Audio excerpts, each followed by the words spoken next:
Welcome to Unpacked, where we're uncovering life's ups and downs from love and mental health to career and growth. With candid stories, honest advice, and special guests, this is your space for conversations that make you laugh, think, and feel seen.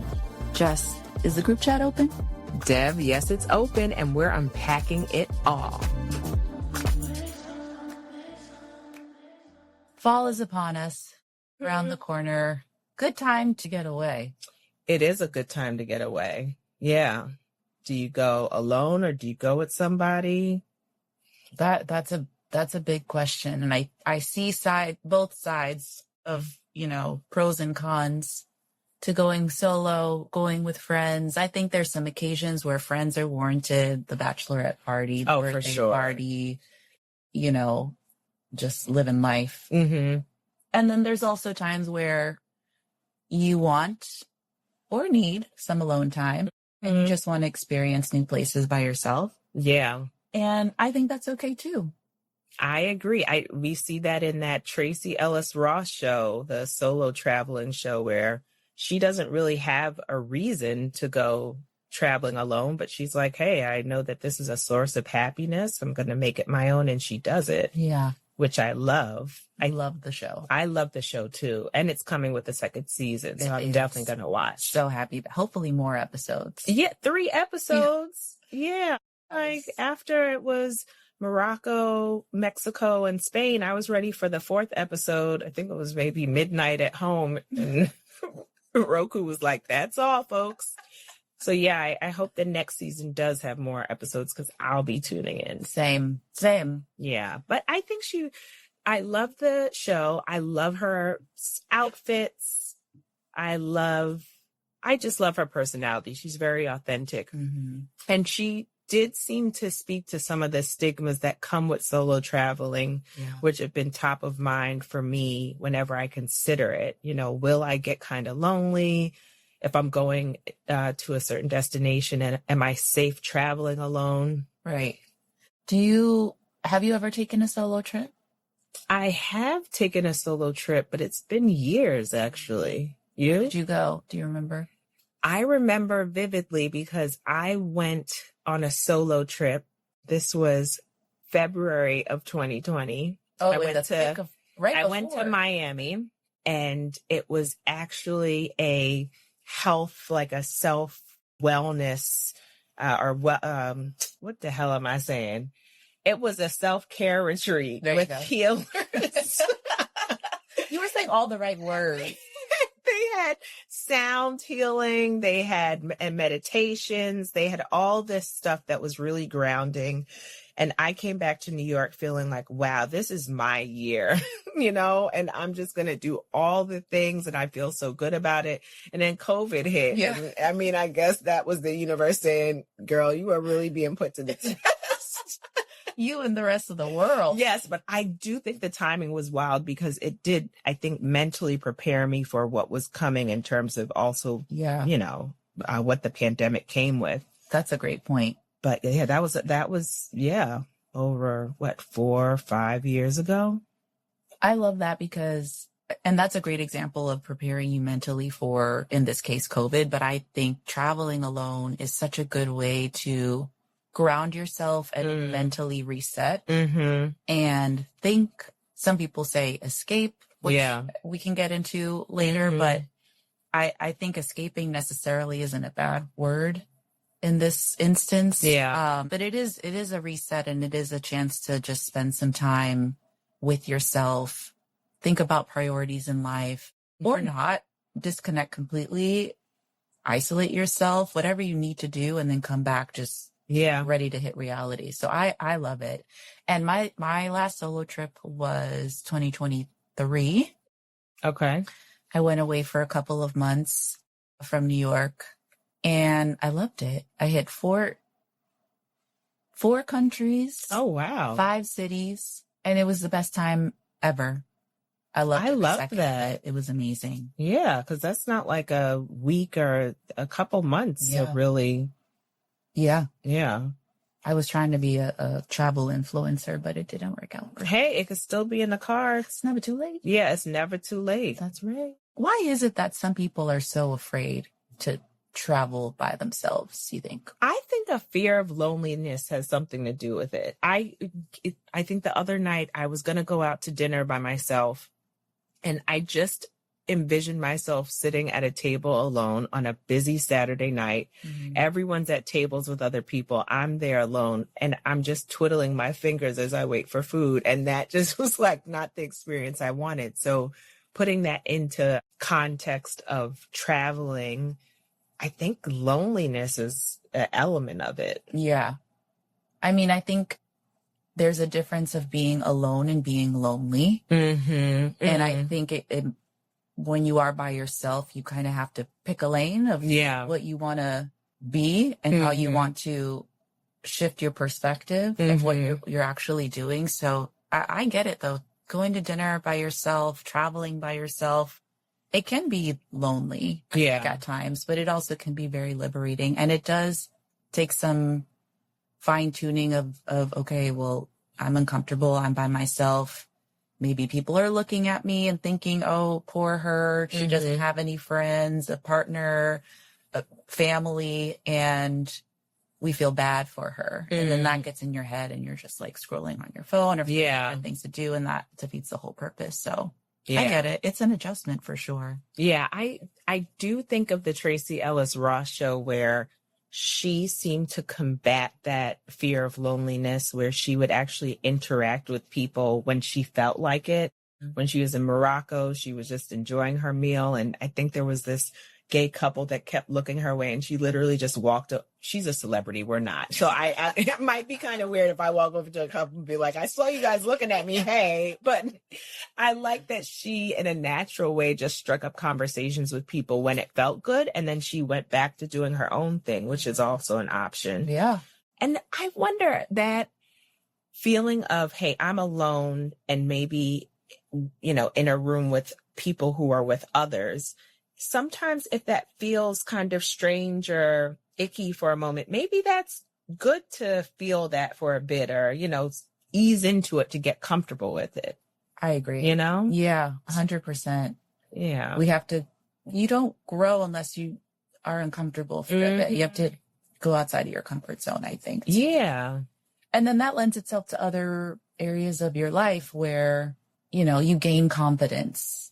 I think it trickles into many areas. So I think it's a good thing to push through that discomfort and then feel empowered by it at the end of the day. Preach. Beyonce had to go through a lot of uncomfortable moments to be where she is today. That is fact. And that has a lot to do with our subject today. No, I'm joking. But okay. So fear of loneliness. Do you think that there are other stigmas attached to solo travel? Yeah, I think also, and this is a very legitimate one. Obviously, when you're going somewhere by yourself, you may want to go somewhere new. And of course, you're concerned about safety. Will I be okay here? Especially as women female travelers, our safety is, we're a little bit more vulnerable to quote unquote prey, I would say. So just making sure that your surroundings are safe. If you don't speak the language, how comfortable are you walking around by yourself? These things all need to be taken into consideration. So I think probably just like making sure that you'll be okay by yourself from a safety perspective is a big one. Yeah, I think of a time I got to go to Marrakesh, and I didn't go alone. I'd love to go solo one day, but if I go out at night, I think that's where it'll really be front and center. And okay, well, think through this, Jessica, Right. Do you really want to walk down that street that's dark by yourself? Right. Probably not. Right. But if you were with a group of people, you think twice about exactly. Yeah. So did you ever feel that way when you talk about the 4 countries you went to in South America? Yeah. And I would ask that question when I would, if I was staying at Airbnb or hotel, I'd talk to the staff and I'd be like, is there a certain area that maybe I would confide in them that I was traveling solo? Although they say you should never do that. If I met people on tours and they would be like, are you here by yourself? I would say, no, I'm here with friends. Smart. Yeah. But with the staff, maybe I shouldn't have, but I would tell them and I'd be like, are there places that you recommend not going as a solo traveler, as a woman, et cetera, and I kind of took their guidance on that, but it was top of mind. Yeah. It's good to go with your gut. I feel with people you interact with, if someone, you tell them, hey, I'm here with other people when you're not, versus someone you confide in saying, hey, I'm solo traveling. Should I do X, Y, Z? Yeah. You gotta, listen to your go out intuition. after a certain time, or those, because if you're especially in a new country, you don't know the rules. Yeah. Yeah, 100%. I think you touched on this a little bit about, being by yourself and fear of loneliness, essentially. But I think that parlays into how people perceive you when you're by yourself. Like, people have pity on you or think, oh man, does she not have anybody to go out with? So then you get in your own head. Yeah. And it becomes a little bit uncomfortable. Yeah, I think that's true. A lot of times we want to say, hey, we don't care what people think, but sometimes, we do. We do. I wonder if I've ever judged somebody who was sitting there alone. I don't think so. I have. You have? Definitely. Yeah. At a restaurant? Yep. Like sitting there, minding their business, reading a book, having a glass of wine. I would think those things. Like, not in a malicious way, but I would feel sorry for that person. And I would assume that they were there alone out of, not by choice, but because that was their only option. Yeah. I don't know. Terrible, but I did have that. But it's real, and it's hilarious because I think it speaks to my antisocial side, where I've been out with groups with other people, maybe at a restaurant, and I see somebody sitting there alone with a meal and wine, and I'm like, that seems so liberating. I don't have to talk to anybody. I don't have to respond. Yeah.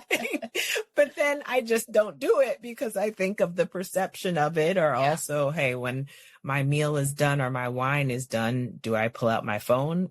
You have to sit there with yourself, which isn't always the easiest thing. Right. We should be able to do it. Yeah, I agree. I think more people probably think the way you did than the way I did about being like, oh, that looks really nice. I feel like more people judge. You really? Yeah. I don't know. I'm so used to doing it myself that I think I recognize it more when I go out and I see people and I'm like, go girl, or go boy. Yeah. Fair. It's great. But also when I was thinking that way, I was younger. I was in my 20s. Yeah. When people's outside opinion mattered more. Now, as we get older, we really don't care as much about what other people think. We kind of do what feels right to us, and we don't care. Yeah. So maybe it's just maturity. Probably. I think that's also something we should touch on. Why is it that the older you get, the less you give a damn? Yeah. And can I speed up that process for myself without being, biologically right? Yeah, without being biologically older, and also not being mean to people like outright. I would really like to just do stuff unapologetically. And I think it takes us a while to get to that point, but it seems so freeing once you get there. Yeah, it does. Yeah. Figure that out for me, please, friend. Well, let's just put it into ChatGPT. ChatGPT. How do we get less fuss? Yes, pretty much. Can we curse on this podcast? I think so. Okay. Yeah. We'll give people a heads up. Okay. End of summer. There's still some months left where we could get solo traveling in. We talked a bit about our own solo travels and some of the reasons or stigmas attached to, traveling alone. But I also think that there are probably some ways to get around that. That we could cover too. Yeah. Yeah. I mean, not to put us on the spot, but do you have, let's say, 2 tips for people who are maybe afraid to solo travel, just getting into the game? Welcome. If you're new here, we love solo. We love more solo travelers. Welcome to the club. Yeah. Welcome to the club. Hey. Welcome to the club. Get it. All right. What tips would you give people? Let's say top 2. Oh, top 2. I feel like it's good to just start somewhere. You might start small. You might even just start local, but you don't have to go for your first solo trip or like a solo trip you haven't taken in a while, doing that in New Zealand by yourself for a month. Just that thinking about lovely, that. Though. Yeah, I mean, that does sound lovely. We should do that. But not everyone's there yet. So right. Yeah, and I don't know if I'm there at the moment, but maybe starting with dinner or doing brunch by yourself at your favorite place. It could be in your neighborhood. And then you could do something that's maybe, domestic or global trip, international trip by yourself. So I'd say start small and then you could build off of that and go bigger. I love that. And double clicking into that a little bit more, I would even add, if you're going to go to dinner, like start with like a random Wednesday. Yeah. Go to dinner, not as crowded, a little bit. It's not a weekend crowd. Exactly. And then try Saturday night. Yeah. Friday night. Yeah. There's more people, more groups, more couples, and test yourself a little bit. I like that idea. I think that would be an even easier baby step. Yeah. Starting with a weekend might be a bit much, but a weekday. But if you're down for that, do that. Start with where you're comfortable. Yeah. I love that point. Whatever small is for you, do that. Yes. Listen to your heart. And it can't see, but we're clocking it. Clocked it. Hey now, what else? I also feel with solo traveling, you should make it your own. So your ideal solo trip might not be my ideal solo trip, and that's for a reason. So you could make it your own. You could really romanticize it. So don't think what's helped me with even the Miami trip that I went on before COVID. I said, hey, I'm going to speak in third person. It's going to be weird. Jess, what trip do you want? And at that point, I was overwhelmed with work. I was trying to figure out where I wanted to go in my own relationship. And I wanted to get more in touch with myself. So what I thought was, hey, based on my coins at the moment and the budget, I was looking at a domestic trip. Miami was that place for me. That's where I went. And my focus of it was, hey, this is Jessica's time to really refuel herself. And by romanticizing it that way and going to sound baths and going to the beach and having, going to yoga on the beach, that made it something that wasn't an obligatory trip that I need to, lean into and do. Yeah. It was everything that was my ideal solo trip and what worked for me. So it wasn't like a 8:30 breakfast that I feel like when you go on group trips, it's like, I have to meet the group in the morning and I'm tired. It was like, I'm going to wake up when I want to. Right. Have my own daily rituals, whether it's journaling or going for a walk or meditating. And that really helped me ground myself in an environment that was very comfortable for me. So I'd say romanticize your solo trip. I love that. You are the main character in it. Yes. Main character energy, 100%. Yes. You have the right to be, this is the beauty of solo trips. You have the right to be selfish. Yeah. And do what you want, when you want, how you want, and do it 2 or 3 times if you want to. Yeah, hell yeah. Why not? Let that breakfast spot go back again for breakfast, lunch, and dinner. Yeah. If you want to. Yeah. Nobody's complaining. Yeah, right. You don't have to do you. Do you. I love that. Yeah. So those are the 2 tips that I would think of. Do any come in mind for you? Yeah, I think I love those. I think just kind of helping with easing into the idea of it. To your point, it doesn't have to be this big. You don't have to, get a passport and book a trip to the furthest place on the planet for it to be meaningful. Yeah. You could go somewhere you've already been. You can go to your, local bookstore. You can go to a restaurant that you've been to with your friends for your birthday last year that you loved that you haven't been back to. Book a resi for one. Go somewhere that's already familiar to you. Yeah. And experience it in a new way by yourself. Because then you take the stress of being in unknown territory or not speaking a language or not knowing how to navigate through an area or a part of town or a place. You already know all that. Yeah. You're just there by yourself. That's the only thing that's different. So I think that makes it a little bit easier. Yeah, I like that. There are a few places that come to mind that I'd like to experience by myself. Like I loved it when I went with a group, but I think it would be very comfortable for me to go there solo. Yeah. And not hesitate about it. Right. And then you have 2 different memories to look back on and it becomes extra special. Yeah. I love that. That would be one. And then I think also another little tip is if you have a group trip already planned, add a day. Yeah. Why not extend it by a day and just be there, go early, spend one night by yourself. And then Worst case scenario, you hate it. Your friends are coming. Right. Yes. So you're saved. Or you love it and you're upset that your friends are coming because you loved it so much. And then, next time, hey, I'm ready for this solo trip. Yeah, I like that. It's a nice hybrid. You get a balance of your own time and a balance of group time if you want it. Yeah. Exactly. And you could even go with a mission to make it easier for yourself. Like, guys, I'm going to go a day early, scope out the neighborhood. Yeah. I'm going to find us a great place for cocktails, and just go there with that in your head. Cause at least, you have a mission and a direction, and it doesn't feel as I'm here by myself. Like you're there for a purpose and you happen to be alone, but it's okay. Yeah. I like that a lot. And you're actually good with scoping out cocktails or even making them yourself. Yeah. I'll do an episode. I'll be one day. I think you should do an episode, and you should plan a trip for all of us where you do those cocktails. Yeah. Okay. And then have. Well, we have a lot of trips coming up later this year, so I am ready for them. I am so ready. Let's do it. Actually, but I don't have a solo trip planned. Yeah. So not us plugging good travel on an episode about go solo traveling, y'all. That right, 100%. Maybe I'll go a couple days early to Grenada. You should. Yeah. I already bought my ticket. You can tell everyone else, hey, delay your trip by 2 days because I need my me time. Yeah, because I told my podcast people that I do this, so y'all need to. No, but you have to come with. We'll stay in 2 separate hotels. Oh, okay. So we can both do a solo travel. Check that off the list. It sounds tiring. It does. Yeah. Okay, let's just. I'll do Grenada. Maybe you do St. Thomas. We'll take turns who goes early for what. Okay. That's an idea. Okay.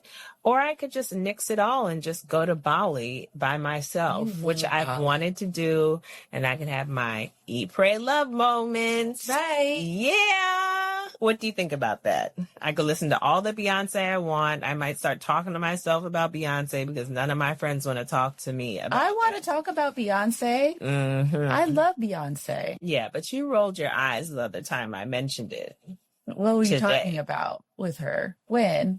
I don't recall the alleged eye roll. I think you're making that up to make me look bad to the Beehive, and I don't appreciate it. Okay, well, they're going to come knocking on my door. I know. I won't be helping. No, I'm joking. Okay, so let's just say we have trips planned this year. Yes. But if you could go anywhere in the world alone, where would you go? For me, I have done solo travel. I enjoy it very much. And to me, a trip, I'm not planning a trip around solo, not solo. So to me, basically any place on my list, I'm happy to go by myself or I'm happy to go in a group. So there's nowhere that comes to mind that I specifically want to be there alone. Okay, fair. But there are places I want to travel to. And if it ends up being solo, I'd be happy with that. Or if you decided to join and go with me to Austria to see where the Sound of Music was made. Or if you wanted to come with me to Morocco. Oh, I do want to make it to Africa. We talked about this a bit. South Africa, Ghana. Yeah, we're going to Nigeria together next year. In May? Yes, in May. I know. And I'm looking forward to it. I am too. Yes, it'll be a lovely trip now. I've already traveled with a baby once, but I'm just thinking of preparing to travel with a baby again. Oh, yeah. How many hours was that flight over from Madrid? 6 and some change. And you said she was pretty good. Yeah, she was good. But I mean, she was 2 months now. She's almost 6 months, and she'll be 9 months when we travel again. But I do think of when I was, or just let me ask you this question. You board a plane and you're actually sitting in a row with a 3-seater, and 2 of those seats, it's 2 parents and their baby. What are your thoughts? If I'm being honest. Please be honest. I'm bracing myself. Right. For what will probably be a very taxing. I mean, not the most exhausting. Annoying. The more in that realm. I think the first 2 adjectives are probably how the parents are feeling. Right. The last one is probably how I'm feeling. Right. You're like, damn. Yeah. Kind of. I get a different seat. Yeah. No, I know. And it's I'm just like, it is what it is. Yeah. I am happily surprised when there's no babies on a flight. And when there is, I'm expecting there to always be one. So it's like you go into it knowing that that's a real possibility. So it's like, whatever. Yeah. And then I've had that thought of like, oh God, here we go. And then the baby's great. That's always amazing. I feel when they get the pre-boarding and you see what families are getting on the plane, automatically what goes through my mind is like, oh my gosh, I hope they're not sitting next to me, which, is messed up, but it's real. Then you get on the plane, you see if you're sitting near them. But it's funny now that with Noah, I don't care what people think. I'm like, I really hope you brought your noise canceling headphones. Hopefully you don't have to use them. But if you do, then you're not annoyed. Yeah. But I guess I'm not really concerned because I have other things to prioritize, which is a little selfish. Well, that's the mindset you should have as a parent. I get it. I would think that way too, but I don't have kids. So I'm on the side of keep your baby quiet. No, leave that baby at home. Oh, just kidding. Do some solo traveling, please. So I don't even have to think about it. That's real. Yeah. No, can you believe that there are people that think kids shouldn't even be out at restaurants? Really? Yeah. Maybe it's more antiquated, but more so like fine dining establishments. Oh, I actually get that. If it's fine dining, it's an experience that, but if it's casual, of course you're going to see some kids there. Get over yourself. That's fair. But especially if it's prefix and you're paying over $100 per person. You want to be able to enjoy. Yeah, like, come on. You should have gotten a babysitter or somebody to watch that child. Right. Is that insensitive? No, I don't think so. Saying. Okay, hot take. Kids at weddings. Oh, so I say no kids at weddings unless you have immediate family, or like they're in the wedding, they're the flower girl or the ring bearer, or if you're just fine kids running amok during your reception. But from my perspective, no. Yeah. What do you think? Same. Yeah. I think no. I had family, like my sisters, my nephews were there. I get that. And in the wedding. How old were they?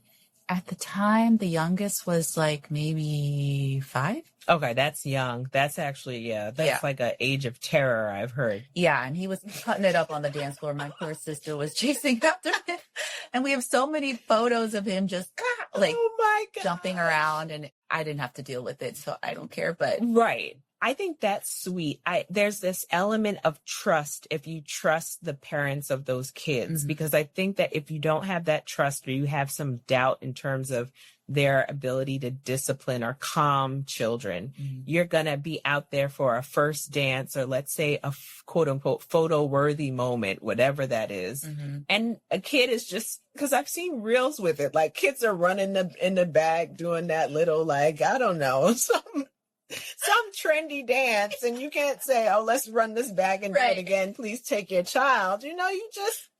That's what you signed up for. It's like, exactly. Which is why leave them kids at home. Exactly. But also some people are so bold where, let's say you've already said they're kindly, no kids will be invited. Heavy on the kindly. Heavy on the kindly. But people still bring their kids. No way. Have you had that happen? I've heard that happen before. Child. People already show up to weddings and don't RSVP, that alone with kids. The nerve. Hello? No, we're no longer I think I would blacklist that person, like the shenanigans. How are you going to say no? How are they going to show up? Are you going to have a Real Housewives moment, like security, escort them out? With the kid? No, you can't do that. You can't do that. You can't make a scene, but you will need to have a conversation after I get back from my honeymoon. Or not. You might just block them. Oh, I guess that's kind of toxic. Sorry. Kind of, but necessary at times. That's so disrespectful. Like, it's very aggressive. Yeah, it is. That is true. It's making a statement. Yeah. Like, I don't care. I'm bringing my damn kid. Because I generally feel like parents understand and they get it, and they're like, I feel that they also welcome it as a night off. So a lot of parents are like, yeah, yes, no, you want to bring them anyways. Yeah. Perfect. 100%. Assuming they have like a sitter and all that. Yeah, I think that's true. Do you feel, we're very off topic, which is fine, why not? Do you, as a parent, in those moments, is part of you like, oh, I wish Noah was here to experience this and be part of this memory?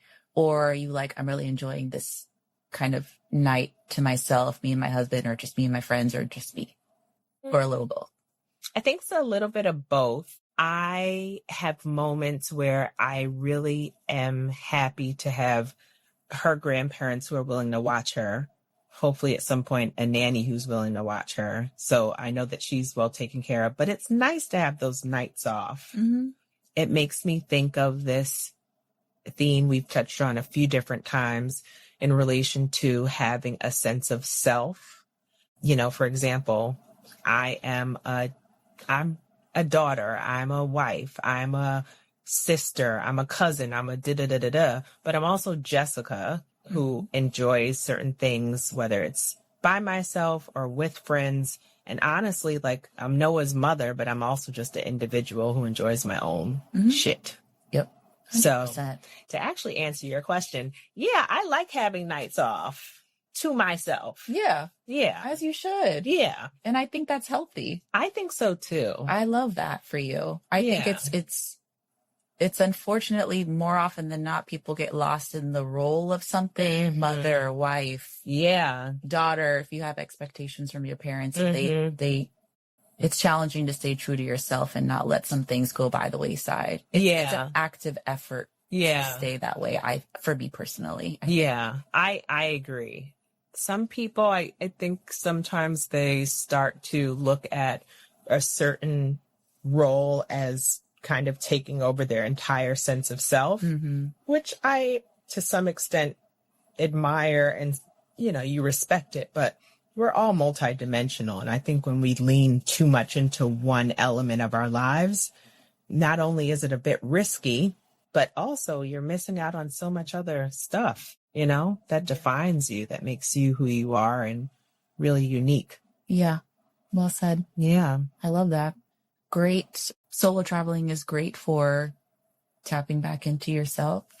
So I think, you know, everything we've talked about is super relevant to not getting lost in whatever many hats that you're wearing. Y'all wear a ton. Yeah. So highly recommend. 10 out of 10. I highly recommend it too. And I would also just bring up the Tracy Ellis Ross show again, because she said, hey, listen, the first time she went on her first solo trip, it made her realize that her happiness is her responsibility. And that really goes for all of us. And solo traveling allows you to do that. 100%. So here's to staying happy. Here's to exploring the world however you see fit, making it your own, and do the damn thing. Do it. Yeah. Thank you, Tracy, for bringing us wonderful content. Thank you, Tracy, for bringing us amazing fashion and always being your authentic self. You know, I had to keep saying more and more and more. So yeah, you have the last word this time. No? That was perfect. Okay. Millennial pause. Bye.